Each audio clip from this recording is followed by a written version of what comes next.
every single one of us takes a look at everything that we have to do and say, which priority does this help us answer? So for me, that's a powerful part of really bringing Evergreen to life in each of us every day on the job that we do.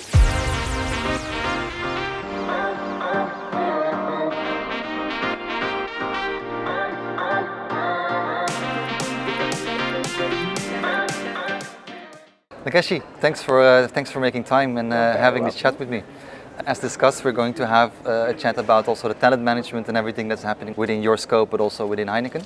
Could you please describe to me, briefly of course, because we don't have a lot of time, Heineken's concept of the Evergreen Ambitions and how your team is contributing with talent management into that? Brilliant, thanks. Great question. And I will first start with a little bit of a context of background around our Evergreen Ambitions. This started in 2021 with us. Again, we're a 158-year-old company, and we tend to think in generations. So for us, I think with Evergreen, it was about the next stage, the next phase of our evolution as a company and what that would look like. So Evergreen is really about like drawing from nature, you know, reinventing itself and how we stay relevant. So for us, ultimately, Evergreen Ambition is about driving balanced and superior growth. And for us, what will the future of the Heineken business look like? So that's really what Evergreen is about. And now, how does talent management support that? We say something in Heineken that our people and our brands are our greatest assets. So again, we think about the people, and that is really talent management, activating that. Within making the most of exactly. Talent. Within Evergreen, we have 5 priorities, and the people priority, we talk about unlocking the full potential of our people and organization, and that's the role that we play in talent management every day. How do we unlock, use our people processes, performance, potential management? How do we use those processes to fully unlock, you know, the full potential of the 86,000 plus employees within Heineken. So that's how we connect every day to, you know, to use our processes to deliver ultimately our Evergreen Ambitions, and they are big and bold. Great answer, and good to hear about the ambitions that you already have. So how do you see the future of talent management, and how do you see that is evolving in the next couple of years? What are the trends and innovations that you believe particularly impactful? Yeah, and that's a great question. I think for me, there's, I would say 3. I think the first one is really around like the capability.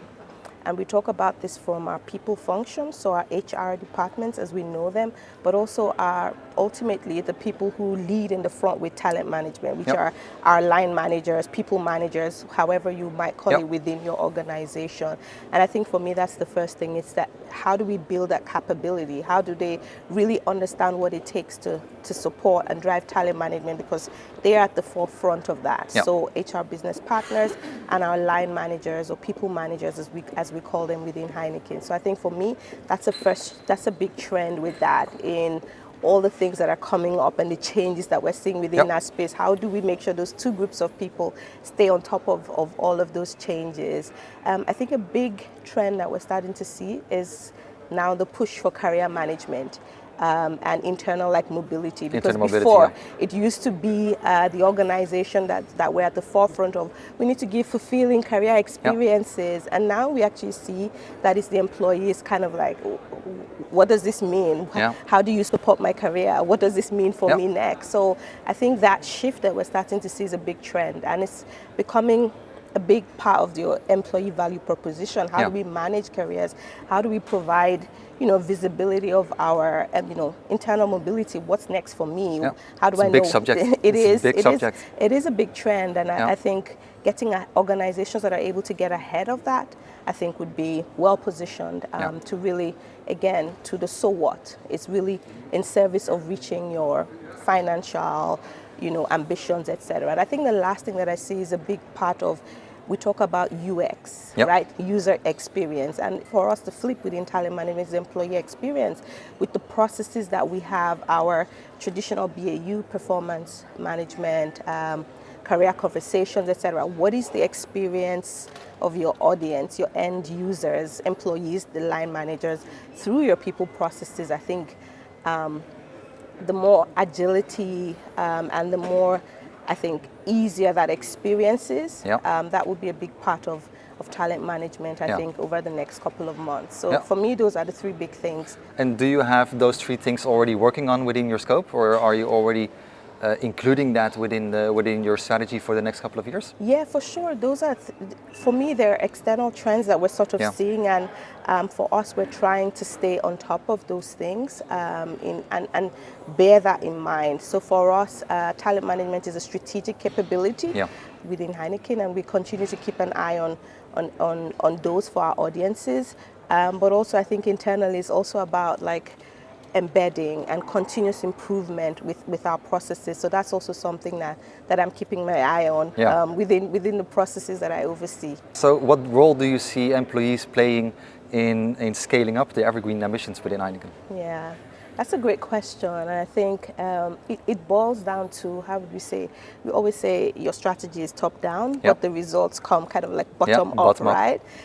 So every day that our employees, whether it's with D&T and trying to help us in our ambition to become our best connected brewer, or it's with our colleagues leading with sustainability and responsibility, or with our colleagues who are helping us fund the growth, fueling the profit, finance, our sales and marketing teams who are kind of like at the front line or in the people function.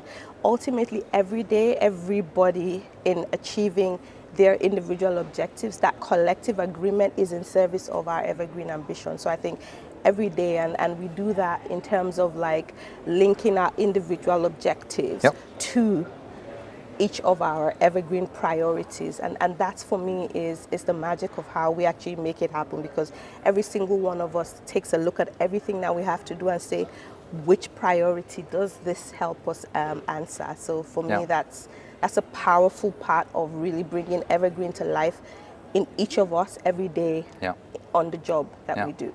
Great.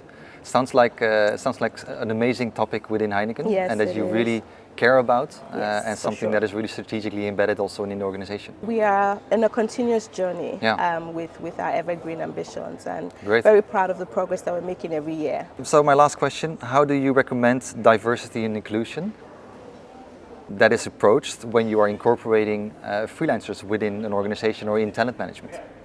Okay, so speaking like quite broadly around, the future of work and gig economies and those things that we're talking about, which I know Malt plays within that space. From my perspective, my individual perspective, when I think about that, it's also these are people that we're bringing into our organizations to help us with, right? If there wasn't a gap, then we wouldn't go to request that support. So I also think sometimes there is a tendency for people to approach it again with all of their inherent biases. The same biases that come through in a talent acquisition process are very likely to manifest as well when we are choosing freelancers. So there's also that sort of, I need somebody with this profile and that profile coming this experience, this company or X that company. I think it's also about challenging those. Why exactly do you need somebody with this profile or with this degree or with this? And sometimes people are even quite specific on the genders that they want, even with freelancers. So I think, again, if you look at diversity, equity, and inclusion as a whole, and the value that you get from, we say in Heineken, diverse views, create diverse brews. So if I borrow from that into this, it's about understanding that a diverse team really unlocks maximum potential. If you think about that high performance, exactly. So I think for me, it's very important to also, when you're, bringing, contingent workforce into your business as well, to really think about what different perspective might we be missing that this person could bring. And there's very many layers to look at that. So I think it's being conscious of your biases, but also really challenging some of the criteria.